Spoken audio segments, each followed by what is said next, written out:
Hello guys, Assalamu alaikum. This is Shmaila by Food by Shimi. Today's recipe is rice fritters. So let's make with me. बस आज मैं left over rice के fritters बनाऊंगी।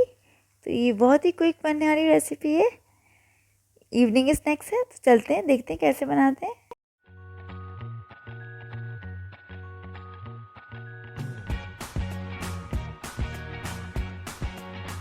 सबसे पहले हम 1 cup leftover rice boil चावल ले लेंगे। उसके साथ ही हम ले लेंगे 1.5 table spoon cornflour, 1.5 table spoon हम ऑल पर्पस फ्लावर यानी मैदा ले लेंगे, 3 टेबल स्पून चॉप्ड कैप्सिकम ले लेंगे, 3 टेबल स्पून चॉप्ड कैरेट्स ले लेंगे, हाफ बीटन एग ले लेंगे हम, वाइट पेपर ले लेंगे 1 टीस्पून, सॉल्ट टू टेस्ट ले लेंगे, 1 टीस्पून काली मिर्ची ले लेंगे।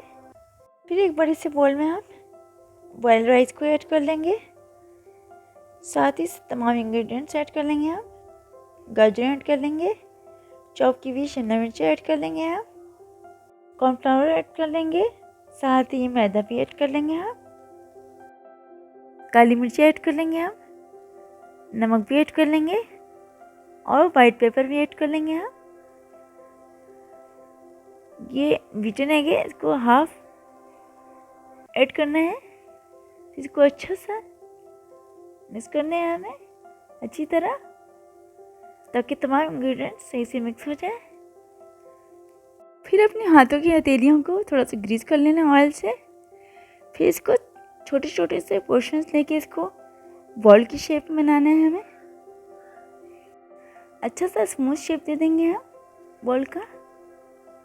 इसी तरह हम तमाम फ्रिटर्स बना लेंगे राइस के। फिर हम होममेड ब्रेड क्रम्स ले लेंगे और ब्रेड क्रम्स में इसको कोट कर लेंगे अच्छी तरह। तमाम बॉल्स को इसी तरह बना बना के हम ब्रेड क्रम्स से कोट कर लेंगे। ये देखें, सारे फ्रिटर्स तैयार हैं हमारे। अब हम एक पैन में ऑयल हीट करेंगे, मीडियम हीट करेंगे। छोटा सा एक टुकड़ा डाल के हमें चेक करना है ऑयल बहुत ज़्यादा गर्म ना हो ना बहुत ठंडा हो। ऊपर फ्लोट हो रहा है, इट्स मीन कि ऑयल हमारा मीडियम हीट हो चुका है। और 1 बाय 1 हम राइस बॉल्स ऐड कर लेंगे। इसको जेंटली टर्न करेंगे हम और इसको गोल्डन होने तक हम इसको फ्राई करेंगे। और इसको हम मीडियम हीट पे फ्राई करेंगे। गोल्डन होने तक हम इसको फ्राई करेंगे और गोल्डन होने पे इसको हम निकाल लेंगे। सबको निकाल लेंगे। इसी तरह दूसरा बैच भी हम ऐड कर लेंगे और बिल्कुल इसी तरह हम फ्राई करेंगे। तो मज़ेदार था राइस फ्रिटर्स हमारे तैयार हैं। केचप के साथ सर्व करेंगे हम। अगर मेरी वीडियो अच्छी लगे तो लाइक करें, शेयर और कमेंट करें, सब्सक्राइब करना बिल्कुल ना भूलें। जज़ाकल्लाह।